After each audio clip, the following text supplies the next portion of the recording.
Josh, what are some of your favourite things that come in percentages? That is a great question. Let's see, probably my phone's battery. That's a popular one. I like that one. Thank you. Any more? Yes, the chance of rain in the weather forecast. Another classic? Thank you. Keep going. How about my football team's win percentage? But I won't say which one my football team is because that'll annoy some people. That's very sensible. Your team is very annoying. Can I throw another one on the pile? Go for it. Solar panel efficiency. I like that one. It's on the pile. Fantastic. I'm Charlie. I'm Josh. And today we're going to be talking about what efficiency means in the context of solar and why it matters. We're also going to talk about the most and least efficient types of solar panel, and we're going to dabble in a little bit of history. We're Sunsave and we've launched Sunsave Plus, which is the UK's first solar subscription. More on that later. Josh, tell us what solar panel efficiency means. Solar panel efficiency is one of the most important aspects of a solar panel. It's basically a measure of how good it is at doing its job. Like how many views our videos get. Yes, exactly. So what it measures is how much daylight a solar panel converts into electricity. That does sound pretty important. It is very important. All other things being equal, a higher efficiency solar panel will convert more natural light into electricity, and a less efficient solar panel will convert less. Makes complete sense? Yes, it does. And it means that a more efficient solar panel will have a bigger impact on your energy bill. Okay, so how efficient are we talking then? Like 100%? Whoa now, whoa, you're living in cloud cuckoo land here. We're talking about 18 to 24% efficient for modern top tier solar panels. Hang on, so that means that 75% of the natural light that hits a top tier solar panel just doesn't get used? Currently, yes, however, don't be deceived. The average solar and battery system can save a UK household more than 100% on their energy bills. More than 100% does sound a bit confusing. Can you explain?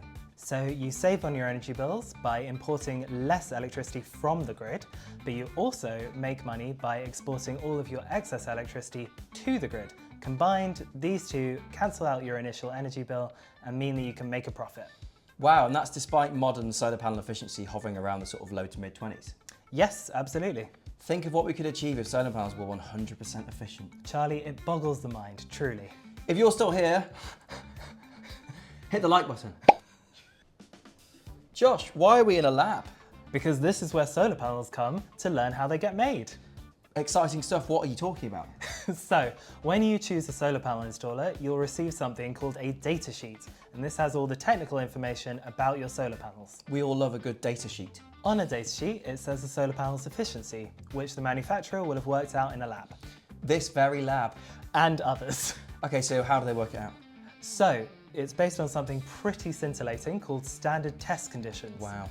Yes, wow indeed. What they do is they set the solar panel's temperature at 25 degrees, and they also beam concentrated light onto the solar panel at 1000 watts per square metre. This is a bit like a hot and sunny summer's day in the UK. So does every solar panel manufacturer use the exact same conditions for testing efficiency? Yes, absolutely. That way they can make a fair and consistent efficiency rating that applies across the industry. Okay, so let's say I've got solar panels on my roof. I'm in the UK where it's often very cloudy. Does that mean these solar panels are actually going to be less efficient because obviously we're not experiencing standard test conditions very often? Not at all. So, solar panel efficiency is more or less a fixed characteristic, like its size or colour. Its output is what will be affected by cloudy weather, and that is what will decline when the weather gets bad. We know there are lots of types of solar panels. We've even done a video on it. People are constantly testing new materials, and probably by the time I finish this sentence, there'll be another one. Josh, can you tell us what's the most efficient type of solar panel right now? Absolutely, I can. It's the perovskite solar panel. It certainly sounds efficient. Can you tell me more?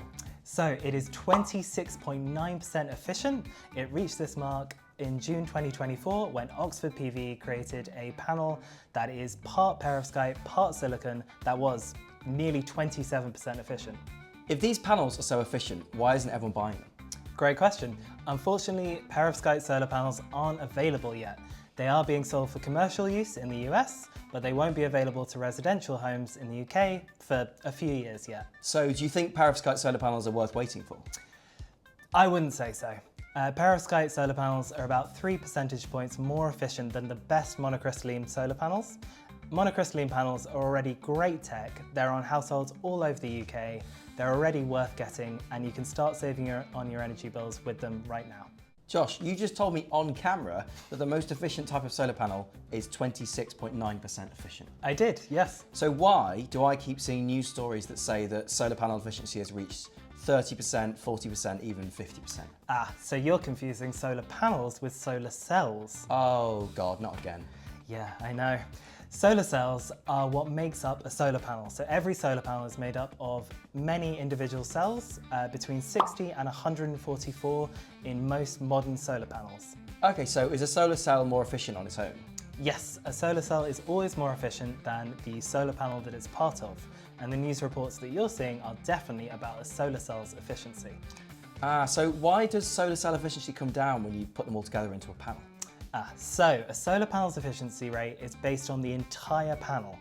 So that includes things like the backsheet, the glass, the frame, the cell junctions, all of this stuff that doesn't produce electricity.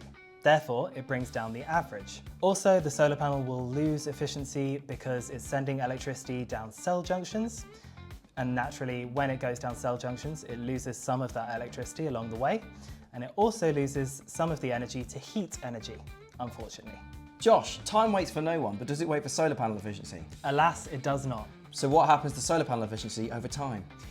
So in the first year of its life, a solar panel will lose between 1 and 3% of its efficiency. Over the next however many years, it will lose 0.5% of its efficiency per year. That's pretty minuscule. It's extremely minuscule. It means that after a whopping 30 years, a solar panel will have lost, on average, 14% of its efficiency. So is there anything else that might cause a solar panel's efficiency to drop? Yes, every solar panel experiences a tiny drop in efficiency with every degree above 25 degrees Celsius. Fortunately, it's very minor, only about 0.3% per degree, and summer is still the best time in the UK for solar panel output. And does this efficiency rating bounce back once the temperature drops? Yes, it bounces right back. If you want to learn more about how solar panels work in a UK heatwave, we've done a whole video about this. You can check the link in our description. Let's finish on a little bit of history. Josh, we know that today solar cell efficiency has reached a record of almost 48%, but I want to know how far we've come. What was it like when we were just starting out? Well, in the beginning, solar cell efficiency was in the doldrums. But I think we can forgive that because it was kind of new tech. Still pretty embarrassing though. How low are we talking? So in 1883, Charles Fritz invented the first ever solar cell. He coated selenium with a bit of gold and it was 1 to 2% efficient. It's pretty meager stuff. What happened next? So jumping ahead to 1954, Bell Labs in the States created the first ever commercially viable solar cell. It was 6% efficient. Well done, Bell Labs. What next after that? So it jumped up to 20% in 1985. That was in Australia. And then it jumped up to 30% efficiency rating in 1989, which is amazing, in America, and then 40% in 2006 in California. I'm sure we're going to get to 50% very soon. 100% here we come. No. Hopefully we made that percentage on your solar panel data sheet a bit more interesting. We've come a long way since Charles Fritz had that brainwave in 1883, and solar panels today are durable, efficient, and ready to produce loads of electricity in the UK despite the weather. And if you're thinking of switching to solar but you're put off by the high upfront cost, we might have a solution for you.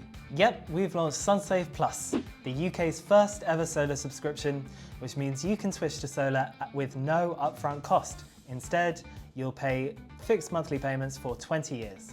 Yep, and every Sunsave Plus system is protected by the Sunsave Guarantee, which is designed to give you total peace of mind that you will have a reliable source of clean, green electricity for 20 years.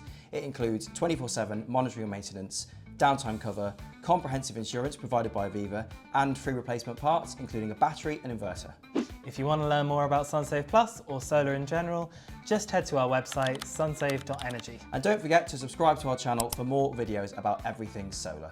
Bye! Bye!